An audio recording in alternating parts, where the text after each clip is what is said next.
বাবা কি খাচ্ছ? দারুণ মাংস মাংস চিকেন দেখতে পাচ্ছিস না?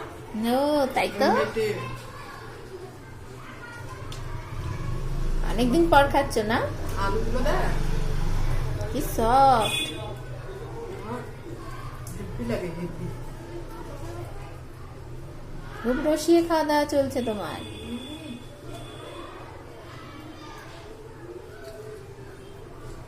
এত খাবে মা, তুমি এত খাবে আজকে?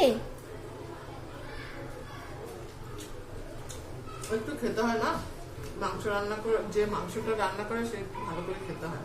ওরে বাবারে, আমার চিকেনই বেশি ভালো লাগে। তা আজকে শুধু মাংসই রান্না হয়েছে? না, আজকে রান্না হয়েছে কুমড়োর পাতা ভর্তা করেছি, হুম, কাঁকরোল আলু